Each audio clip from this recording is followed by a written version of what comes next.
জাহান্নাম, জাহান্নামের পরিচয়। মহান আল্লাহ বলেন, ফাম্মা মান খাফফাত মাওয়াজিনুহু, যার নেকির পাল্লা হালকা হবে, তার থাকার জায়গা হবে অতীব গভীর গহ্বর হাবিয়া। অমাদ্রাকা মাহিয়া, মুহাম্মদ সাল্লাল্লাহু আলাইহি সাল্লাম আপনি কি বলতে পারেন হাবিয়া নামক জাহান্নামটি কি? আপনার কি তার পরিচয় জানা আছে? আমি বলি নারুন হামিয়া, তা হচ্ছে জ্বলন্ত উত্তপ্ত আগুন। জাহান্নাম বলতে আগুনের এক টুকরাকে বোঝানো হয়, জাহান্নাম বলতে আগুনের এক খণ্ডকে বোঝানো হয় জাহান্নাম। মহান আল্লাহ বলেন, কাল্লা লাউমবাদান্না ফিল হুতামা ওয়া মা আদরাকা মাল হুতামা নারুল্লাহিল মুকাদা। কখনো নহে, অবশ্যই অবশ্যই তাকে চূর্ণ বিচূর্ণকারী হোতামা নামক জাহান্নামে নিক্ষেপ করা হবে। মুহাম্মদ সাল্লাল্লাহু আলাইহি সাল্লাম আপনি কি বলতে পারেন হোতামা নামক জাহান্নামটি কি? হোতামা নামক জাহান্নামের পরিচয় আপনার জানা আছে? আমি বলি নারুল্লাহিল মুকাদা, তা হলো জ্বলন্ত উত্তপ্ত আগুন। আল্লাহ তাআলা জাহান্নামের পরিচয় দেন। আল্লাহ তাআলা বলেন, সাউসলিহে সাকার, অচিরেই আমি তাকে সাকার নামক জাহান্নামে নিক্ষেপ করব। ওমা আদরাকা মা সাকার, মুহাম্মদ সাল্লাল্লাহু আলাইহি সাল্লাম আপনি বলতে পারেন সাকার নামক জাহান্নামটি কি? লা তুবকি ওয়ালা তাদা, সাকার এমন একটি জাহান্নাম যে জাহান্নাম মানুষকে ছাড়বেও না, যে জাহান্নাম মানুষকে মারবেও না, যেখানে মানুষ মরেও না, যেখানে মানুষ বাঁচেও না, তার নাম জাহান্নাম। আল্লাহ তাআলা অন্য জায়গাতে বলেন, লা ইয়ামুতু ফিহা ওয়ালা ইয়াহইয়া, মানুষ জাহান্নামে মরবেও না, মানুষ জাহান্নামে বাঁচবেও না। এইটা আবার কি? আল্লাহ তাআলা অন্য জায়গাতে বলেন, ওয়ায়াতিহিল মাউতু মিন কুল্লি মাকানিন ওয়া মা হুয়া বাইমানিয়াত, মরণ তাকে চতুর্দিক থেকে ঘিরে ধরবে কিন্তু মরবে না, তার নাম জাহান্নাম। আল্লাহ তাআলা বলেন, কাল্লা ইন্নাহা লাযা নাযাতাল লিশাওয়া, অবশ্যই এইটা একটা জ্বলন্ত উত্তপ্ত ক্ষিপ্ত আগুন যা মানুষের চামড়াকে ঝলসিয়ে দেয়। তাদু,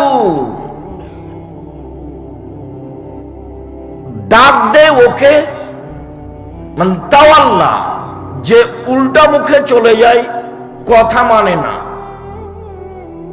ফাজামা ও আওয়া, ফাআওয়া, টাকা পয়সা গুনে গুনে রাখে, খরচ করে না, হিসাব নিকাশ করে একত্রিত করে, এই লোককে জাহান্নাম বিচারের মাঠে ডাক দিবে। জাহান্নাম এমন একটি জায়গা যা ক্ষিপ্ত আগুনের নাম। সম্মানিত দিনী ভাই বোন, আল্লাহ তাআলা জাহান্নামের পরিচয়ে বলেন, ইন্না লাদাইনা আনকালাম ওয়া জাহিমা, নিশ্চয় আমার নিকটে রয়েছে দুর্বহ বেড়ি এবং দাউ দাউ করে জ্বলতে থাকা আগুন। অতমান রাগুসা, কাঁটাযুক্ত খাদ্য, ও আযাবান আলিমা, আর কষ্টদায়ক শাস্তি। জাহান্নাম, ইন্না জাহান্নামা কানাত মিরসাদা, নিশ্চয় জাহান্নাম মানুষকে ধরার জন্য ওঁত পেতে বসে আছে। জাহান্নাম মানুষের শত্রু। লিত্তাগিনা মাআবা, যারা স্বৈরাচারী, স্বেচ্ছাচারী, বদমেজাজি, অহংকারী, ধোঁকাবাজ, লুটতরাজ, রাহাজানি করে, জোর জুলুম করে বাড়িঘর দখল করে, মানুষকে জেল হাজতে দেয়, তার থাকার জায়গা জাহান্নাম। এই কথা আল্লাহ তাআলা বলেন জাহান্নামের পরিচয়ে। সংক্ষিপ্তভাবে কোরআন মাজিদ থেকে আপনার জন্য জাহান্নামের পরিচয় পেশ করছিলাম। এবার একটু আল্লাহ রাসূল বলেন, ইদওয়ান ইবনে গাজওয়ান রাদিয়াল্লাহু তাআলা আনহু বলেন, আল্লাহর নবী বলেছেন, ইন্না সাখরাতাল লাযীমা লা তুলকা মিন শাফির জাহান্নাম ফাতাবি ফি কারিহা বাদা সাবিনা আম। একটা বিশাল পাথরের খণ্ড 1 কোটি মণ, 1000 কোটি মণ জাহান্নামের মুখের উপরে যদি ছেড়ে দেওয়া হয়, তাহলে নিচে পৌঁছিতে 70 বছর সময় লাগবে। 1 কোটি মণ ওজনের একটা পাথর যদি 1 ঘন্টার নিচে যায়, কত কিলো যেতে পারে? 1 মাস, 1 বছর। 70 বছর গেলে কত কিলো যাবে মানুষ জানে না। জাহান্নাম কত গভীর। মুহাম্মদ সাল্লাল্লাহু আলাইহি সাল্লাম বলেন, সমস্ত মানুষ, সমস্ত জিন, সবকিছু যদি একবারে জাহান্নামের দরজা দিয়ে ঢোকে, তাহলে দরজায় ঢুকতে কোনো অসুবিধা হবে না। তার নাম জাহান্নাম। জাহান্নাম বিচারের মাঠে থাকবে, জান্নাত থাকবে, আল্লাহ থাকবেন, ফেরেশতা থাকবেন, পশু প্রাণী থাকবে। বিচারের মাঠ কত বড়! আল্লাহ তাআলা বলেন, ওয়াইদাল আরদু মুদ্দাত, যেদিন পৃথিবীকে সম্প্রসারিত করা হবে, কত বড় করা হবে তা মানুষ জানে না।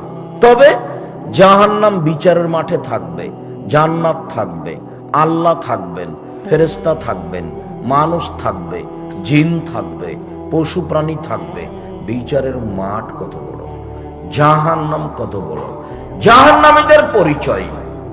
আবু হুরায়রা রাদিয়াল্লাহু তাআলা আনহু বলেন, রাসূল সাল্লাল্লাহু আলাইহি সাল্লাম বলেছেন, বাইনা মানকিবাইল কাফির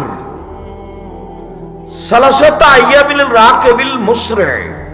একজন জাহান্নামীর ডান কাঁধ থেকে বাম কাঁধের ব্যবধান 3 দিন 3 রাতের পথ।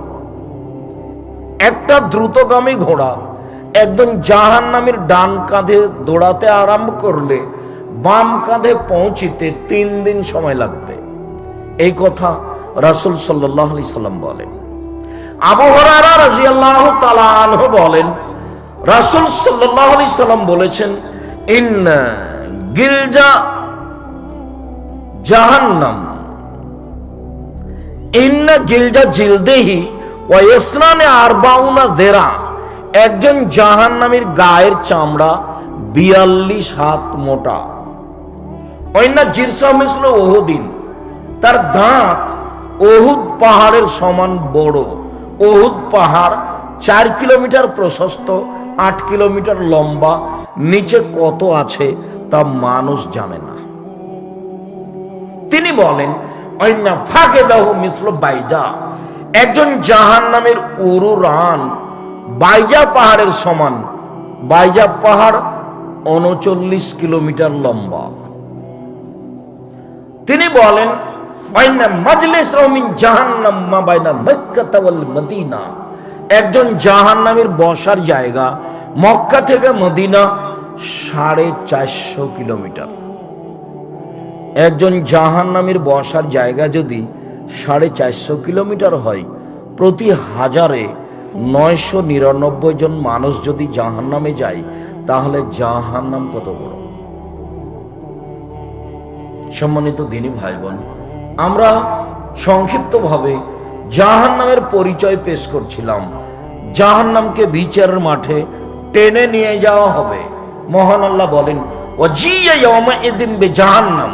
যেই দিন জাহান্নামকে টেনে হেঁচড়ে বিচারের মাঠে নিয়ে যাওয়া হবে, ওকে রেডি করা আছে। আব্দুল্লাহ ইবনে মাসউদ রাদিয়াল্লাহু তাআলা আনহু বলেন, রাসূল সাল্লাল্লাহু আলাইহি সাল্লাম বলেছেন, ইজা ইয়াউমাইদিন জাহান্নাম। বিচারের মাঠে সেই দিন জাহান্নামকে টেনে হেঁচড়ে নিয়ে যাওয়া হবে। আল্লাহ সাবুনা আলফা জেমাম। জাহান্নামের গায়ে 70,000 লোহার রশি লাগানো থাকবে। মা কুল্লে জেমামিন সাবুনা আলফা মালাক। প্রত্যেক রশির সাথে 70 জন করে 70,000 করে ফেরেশতা থাকবেন, সবাই টেনে নিয়ে যাবে। একজন ফেরেশতার এত ক্ষমতা, এই গোটা বিশাল পৃথিবীকে হাত দিয়ে উল্টে দিতে পারে। জাহান্নামকে কিভাবে টেনে নিয়ে যাওয়া হবে বিচারের মাঠে মর্মে বুখারী মুসলিমের হাদিসে বোঝা যায়, রাসূল সাল্লাল্লাহু আলাইহি সাল্লাম বলেন, জাহান্নামের গায়ে 70,000 লোহার রশি লাগানো থাকবে। এক একটা রশিতে 70,000 ফেরেশতা থাকবেন। তারা টেনে হেঁচড়ে বিচারের মাঠে জাহান্নামকে নিয়ে যাবেন। এই কথা মুহাম্মদ সাল্লাল্লাহু আলাইহি সাল্লাম বলেন। বলছিলাম জাহান্নাম কথা বলতে পারে, অবাক। মহান আল্লাহ বলেন, ইয়াওমা নাকুলু লিজাহান্নাম হালিম তালাত ফাতাকুল হাল মিন মাজিদ। যেদিন আল্লাহ তাআলা জাহান্নামকে বলবেন, জাহান্নাম তুমি কি পূর্ণ? তখন জাহান্নাম বলবে, হাল মিন মাজিদ, আর কি কিছু আছে? এই যে কথা বলছে, যেদিন আল্লাহ তাআলা বলবেন, ইয়াওমা নাকুলু লিজাহান্নাম, যেদিন আল্লাহ তাআলা জাহান্নামকে বলবেন, হালিম তালাতে তুমি কি পূর্ণ? তখন জাহান্নাম বলবে, হালমি মাজিদ, আর কি কিছু আছে? এই যে জাহান্নাম কথা বলতে পারে। আবু মুসা আশআরী রাদিয়াল্লাহু তাআলা আনহু বলেন, রাসূল সাল্লাল্লাহু আলাইহি সাল্লাম বলেছেন, লাতাজুলু ইলকা জাহান্নাম, জাহান্নামকে জাহান্নামে নিক্ষেপ করা হবে, জাহান্নামে মানুষকে দিতে থাকবে, আর জাহান্নাম বলবে, হালমি মাজিদ, আর কি কিছু আছে? হালমি মাজিদ, আর কি কিছু আছে? ফায়াজাউ রাব্বুল ইজ্জাতে কাদামাহু ফিহা ফায়ানজাবি বাজুহা ইলা বাজিন ফাতাকুলু কাত কাত কাত। যখন জাহান্নাম বলবে আর কি কিছু আছে, তখন আল্লাহ তাআলা তার পাকে জাহান্নামে ঢুকিয়ে দিবেন। তখন জাহান্নামের কিছু অংশের মধ্যে ঢুকে একেবারে চাপা লেগে জমা হয়ে গিয়ে আঁটো হয়ে যাবে, আর বলবে, যথেষ্ট যথেষ্ট যথেষ্ট। এই যে জাহান্নাম কথা বলতে পারে। বুখারী মুসলিমের হাদিস, জাহান্নাম কথা বলতে পারে। আবু হুরায়রা রাদিয়াল্লাহু তাআলা আনহু বলেন, রাসূল সাল্লাল্লাহু আলাইহি সাল্লাম বলেছেন, ফাস্তাকাতিন নারু ইলা রাব্বিহা, জাহান্নাম তার প্রতিপালকের কাছে অভিযোগ করলো। জাহান্নাম অভিযোগ করতে পারে। ফাকালাতিন নার, জাহান্নাম অভিযোগে বলল, রব্বি একুল বাউদিবাদান, আমার কিছু অংশকে ধরে খাচ্ছে। এইদিকের আগুনকে ঝাপটা মেরে ধরে খাচ্ছে, এদিকের আগুনকে ঝাপটা মেরে ধরে খাচ্ছে। আমার ভিতরে শাস্তি খুব বেশি হয়ে গেছে, আমি একে বহন করতে পারছি না। তুমি কি আমার একটা কথা শুনবে? জাহান্নামের কিছু শাস্তিকে একটু লাঘব করে দিবে। এটা জাহান্নামের অভিযোগ।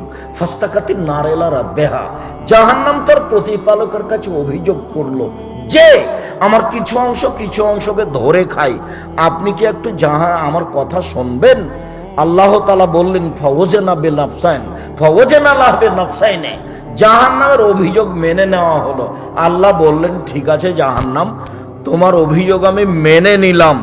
তোমাকে শ্বাস ছাড়া এবং শ্বাস নেওয়ার অনুমতি দেওয়া হলো।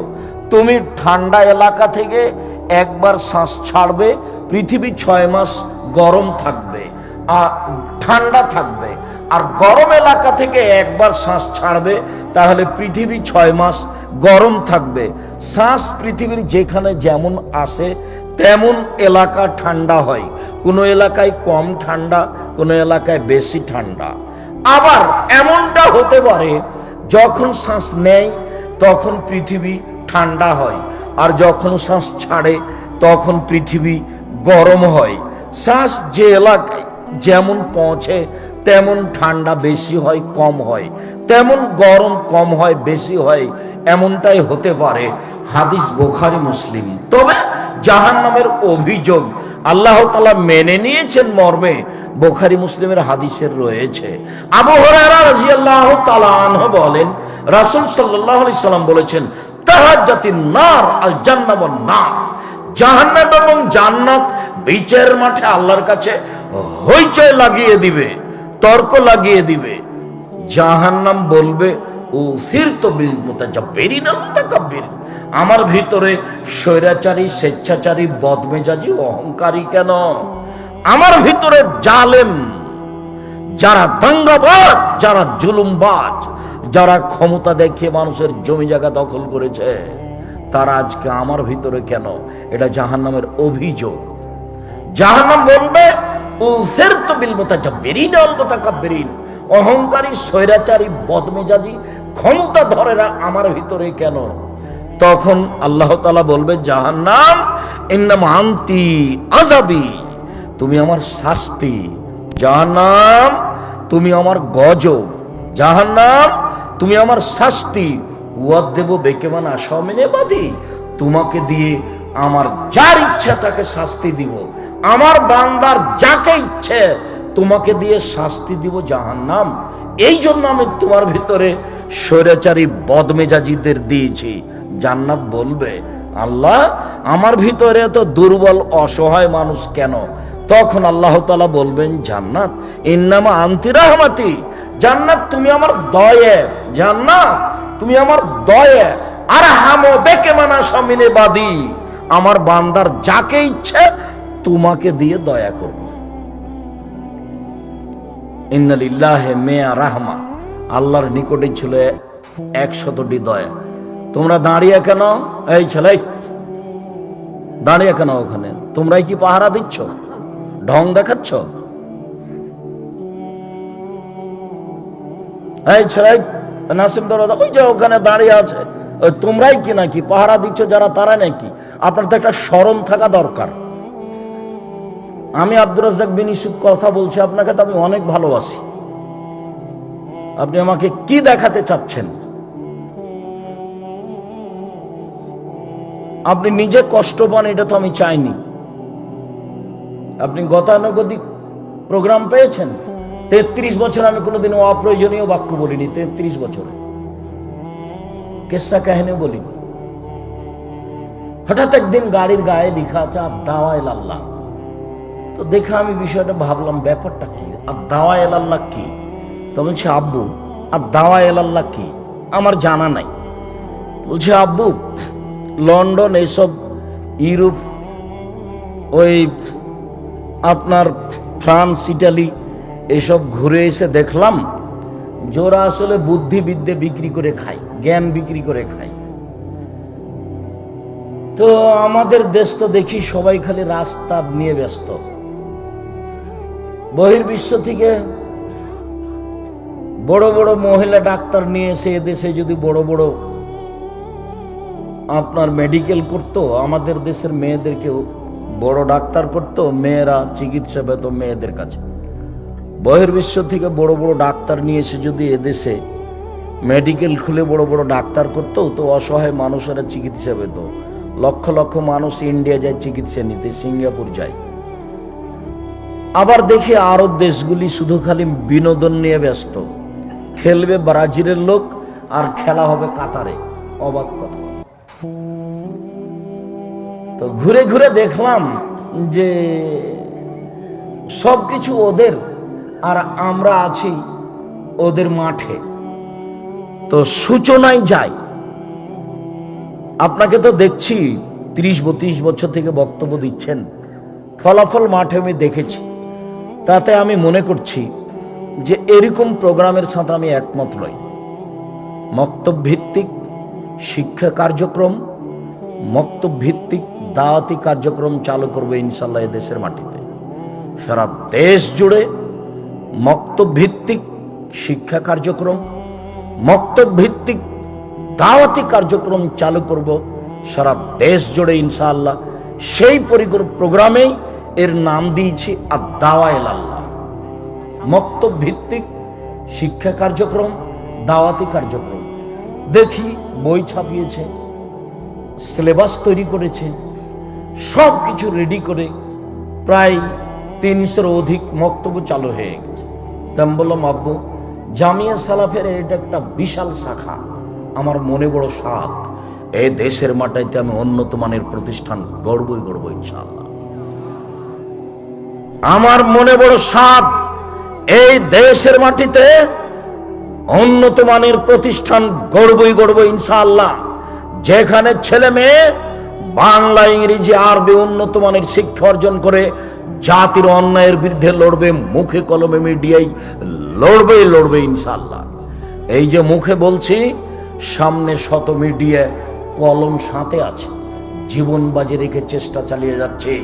সেটাই দেশের সর্ববৃহৎ শিক্ষা মানে সর্বোচ্চ প্রতিষ্ঠান জামিয়া সালাফিয়া, শিরক মুক্ত প্রতিষ্ঠান জামিয়া সালাফিয়া, বিদাত মুক্ত প্রতিষ্ঠান জামিয়া সালাফিয়া, হিংসা মুক্ত প্রতিষ্ঠান জামিয়া সালাফিয়া, দল মুক্ত প্রতিষ্ঠান জামিয়া সালাফিয়া, সংগঠন মুক্ত প্রতিষ্ঠান জামিয়া সালাফিয়া, বাংলাদেশের সর্ববৃহৎ প্রতিষ্ঠান জামিয়া সালাফিয়া।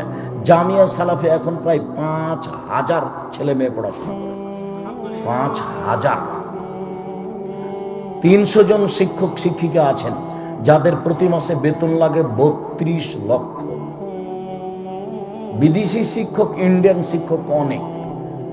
আগামীকাল থেকে মদিনা বিশ্ববিদ্যালয়ের সাবেক ডক্টর আপনাদের জামিয়া সালাফিয়া শিক্ষকতা করার জন্য আসছেন।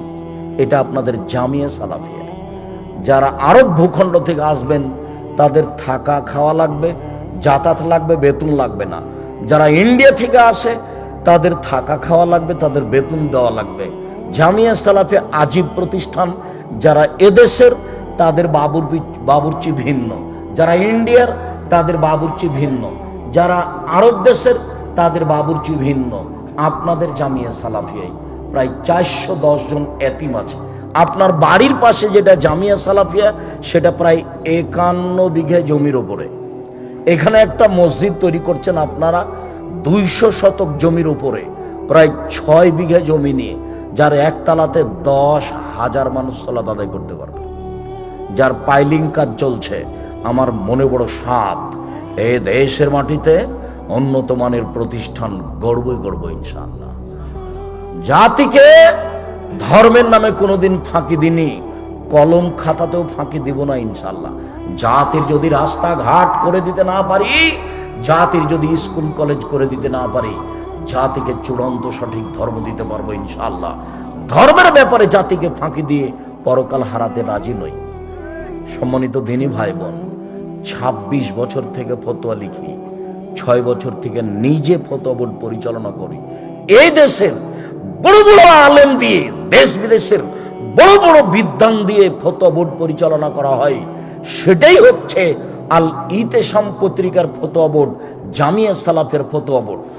10-12 জন দেশ বিদেশের বড় বড় বিদ্বান আমার সামনে বসে থাকেন যখন ফতোয়া বোর্ড চলে। সেই ফতোয়া বোর্ড থেকে ফতোয়া পাস হওয়া আপনাদের পত্রিকা আল ইতেসাম পত্রিকা, বাংলাদেশের ব্যতিক্রম ভিন্ন ধরনের বাংলা ভাষায় পত্রিকা আল ইতেসাম পত্রিকা, যাতে 50টা প্রশ্নের উত্তর রয়েছে। জামিয়া সালাফিয়া আপনাদের অমূল্য সম্পদ, দেশের অমূল্য সম্পদ। এই মক্তব ভিত্তিক শিক্ষা কার্যক্রম এবং দাওয়াতি কার্যক্রম সহযোগিতা করবেন 10 টাকা পরে, মুখে বলবেন আল্লাহ তুমি জামিয়া সালাফিয়া কবুল করো, আল্লাহ তুমি এই মক্তবকে দেশ জুড়ে কবুল করো যেটা জামিয়া সালাফের অধীনে চলছে। আল্লাহ তুমি আমাদের ছেলে মেয়েকে সূচনাতেই সুন্দর শিক্ষা দাও, আকীদা আদর্শের শিক্ষা দাও। সুন্দর শিক্ষার খুব প্রয়োজন রয়েছে। আল্লাহর নবী যে বললেন, শিখিয়ে দিল, সুন্দর শিখিয়ে দিল, শিষ্টাচার শিখিয়ে দিল, সুন্দর শিষ্টাচার শিখিয়ে দিল। আমি এক বাড়িতে ঢুকছি লন্ডনে সকালের রাস্তায়, তা আমি পিছনে আছি, আর যেই ছেলেটা বলছে গুড মর্নিং, সেই ছেলেটার চাচা আমার সামনে আছে। 2 জন মিলে ঢুকছি, ওর ভাতিজা বাড়ি থেকে বের হয়ে চাচাকে বলছে গুড মর্নিং সকালের নাস্তায়। চাচাও বলল গুড মর্নিং। অবাক হয়ে গেলাম। খেতে বসে বললাম, জনাব গুড মর্নিং 1 পাল্লায় দেন, আর আসসালামু আলাইকুম 1 পাল্লায় দেন, দেখুন তো কোনটা ভারী হয়। জনাব আদর্শ বিক্রি করে খেতে আসিনি, রুজি উপার্জন করতে এসেছি, আদর্শ বিক্রি করতে পারি না। গুড মর্নিং এর সামান্যতম মূল্য আছে, কিয়ামত পর্যন্ত যদি মানুষ চেষ্টা করে যে এতে কি মূল্য আছে, এর কি দাম, সরিষা সমপরিমাণ দাম মানুষ বের করতে পারবে না। আর আসসালামু আলাইকুম মানে হলো আপনার উপরে শান্তি অবতীর্ণ হোক। আসসালামু আলাইকুম আল্লাহর দেওয়া বিধান, সাক্ষাৎ হলে বলবে আসসালামু আলাইকুম। আর গুড মর্নিং হলো মানুষের দেওয়া বিধান, সাক্ষাৎ হলে সকালেরটা গুড মর্নিং, বিকালেরটা গুড নাইট, আরো যে কত কি সব মানুষের বানান। দুবাইয়ে খেতে বসেছি, তো ছোট্ট ছেলে 5-6 বছর, বাপে কথায় কথায় তাকে বলছে থ্যাংক ইউ থ্যাংক ইউ। তা আমি বললাম জনাব এদেশে কেন এসেছেন, কি করতে চান? বাচ্চাকে যে বারবার থ্যাংক ইউ বলছেন এটা কি? একবারও তো আপনি বললেন না জাযাকাল্লাহ খায়। আব্বু এত সুন্দর কাজ করলে, তুমি বাটিটা নিয়ে এসে দিলে, তোমাকে আল্লাহ উত্তম প্রতিদান দান করুক। ওটাও শিষ্টাচার, এটাও শিষ্টাচার। আপনি জাযাকাল্লাহ খায়ের এক পাল্লাতে দেন আর থ্যাংক ইউ এক পাল্লাতে দেন, দেখি তো কি হয়। কিয়ামত পর্যন্ত যে চেষ্টা করেন যে থ্যাংক ইউ কিছু উপকার আছে তা বের করতে পারবেন না। জিরোর তো দাম আছে, জিরো যদি বাম দিকে বসান কিছুই নেই, যদি একের ডান দিকে বসান তাহলে 10, আর একটা বসালে 100, আর একটা বসালে 1000, তাহলে জিরোর দাম অনেক আছে। থ্যাংক ইউর দাম জিরোর সমান নয়। আপনাকে আমি 1 গ্লাস পানি দিলাম, আপনি বললেন থ্যাংক ইউ, কিছুই না। আপনাকে আমি 1 গ্লাস পানি দিলাম, আপনি যদি বলেন জাযাকাল্লাহ খায়ের, 1 গ্লাস পানির বিনিময়ে দিতে আপনি কাকে বললেন? আল্লাহকে বলেন। আপনি নিজেও দিলেন না, আপনি দিতে বললেন কাকে? আল্লাহকে। আপনি যদি নিজে দিতেন তাহলে হয়তো বা আমার স্যান্ডেলটা নিচে পড়ে গেছে উঠিয়ে দিতেন, এটা আপনি করতেন। কিন্তু আপনি দেওয়ার জন্য কাকে বললেন? আল্লাহকে। এইবার আপনি যে আল্লাহকে প্রতিদান দেওয়ার জন্য বললেন, তো আমি আমেরিকায় বিপদে, আপনি যে বলে দিয়েছেন বিনিময়ে আল্লাহ দিবে, আল্লাহ বলছেন যে আমি বিনিময়টা দিয়ে দিলাম, তোমাকে আমি বাঁচিয়ে দিলাম। দুটো এক হবে? এটাই জামিয়া সালাফিয়া। আপনি স্বাভাবিক দেখবেন না। যদি আমি জানি না যে আপনি নরসিংদীর মানুষ, ব্যবসায়ী মানুষ, জামিয়া সালাফিয়ার কি করেন তা আমার খুব একটা ভালো জানা নেই। তবে জামিয়া সালাফিয়া বৈদেশিক সহযোগিতায় চলে না, জামিয়া সালাফিয়া কোনো সংস্থা দিয়ে চলে না, জামিয়া সালাফিয়া কোনো ব্যক্তি দিয়ে চলে না, জামিয়া সালাফিয়া আমি আর আপনি সাধারণ মানুষ দিয়ে চলে। জামিয়া সালাফিয়ার শিক্ষক শিক্ষিকা জানে না কিভাবে প্রতিষ্ঠান চলে। ওদের বেতন হবে 25 তারিখ থেকে 1 তারিখের মধ্যে, 30 তারিখের মধ্যে ওরা বেতন নিয়ে আপনাদের বাড়ির পাশে যে প্রতিষ্ঠান, সেখানে একটা বিশাল ভবন করা আছে, 34 জন শিক্ষক পরিবার নিয়ে থাকতে পারবে। ক্লাস শেষ হলে পরিবারের কাছে চলে যায়, নিজের মতো খাই থাকে। প্রতিষ্ঠান কিভাবে চলে তাদের জানা নেই, তারা জানা প্রয়োজনও মনে করে না, আমিও তাদেরকে জানানো প্রয়োজন মনে করি না। রশিদ বহি দিয়ে জামিয়া সালাফিয়া চলে না। এদেশের ভিন্ন ধরনের প্রতিষ্ঠান জামিয়া সালাফিয়া। আমার মনে বড় সাধ, এই দেশের মাটিতে উন্নত মানের প্রতিষ্ঠান গড়বই গড়বই। আপনার গতি দেখে আপনাকে আমি কথাটা বলে রাখলাম। এই দাবিতে যেটা আমি আপনার কাছে দাবি রেখেছি, সেটা একটু আপনি বলবেন আল্লাহ তুমি জামিয়া সালাফিয়া কবুল করো, এটুকুই দাবি। এরপরে বাকিটুকু আল্লাহ দেখবেন এটা কিভাবে চলবে। 1 মাসে 32 লক্ষ টাকা বেতন লাগে, কই আমরা তো এলাকা থেকে কবে কি করি তা বুঝতে পারি না। 32 লক্ষ টাকা কি এখানে আছে? রমজান মাসে লাগে 48 লক্ষ, কুরবানির মাসে লাগে 48 লক্ষ। জাহান্নামকে টেনে বিচারের মাঠে নিয়ে যাওয়া হবে। জাহান্নাম কথা বলতে পারে। জাহান্নামের খড়ি হবে মানুষ ও পাথর, অকুদহান না চলে হেজারা। জাহান্নামের খড়ি হবে মানুষ ও পাথর। মানুষ না হয় পাপ করেছে জাহান্নামে যাবে, পাথর কি করলো? পাথর কেন জাহান্নামে যাবে? এক শ্রেণীর পাথর দিয়ে জাহান্নামের আগুনকে ক্ষিপ্ত করে তোলা হয়, সেই জন্য পাথর জাহান্নামে যাবে। আর একটা হলো পাথর দিয়ে মূর্তি বানানো হয়। দুনিয়াতে যত মূর্তি বানানো হয়েছে সব মূর্তিকে জাহান্নামে দেওয়া হবে। আর বোকা মানুষগুলিকে বলা হবে তোকে তো জাহান্নামে দিয়েছি, তোর নেতাকে দিয়েছি, ঠেকা দেখি। ওকে বানানো হবে, ওকে অপমান করা হবে, কোনো ছবি মূর্তি রক্ষা পাবে না যেদিন ঈসা আলাইহিস সালাম আসবেন। পৃথিবীর কোনো ছবি মূর্তি এবং শূকর সব মারা পড়বে, ধ্বংস হবে। অযথা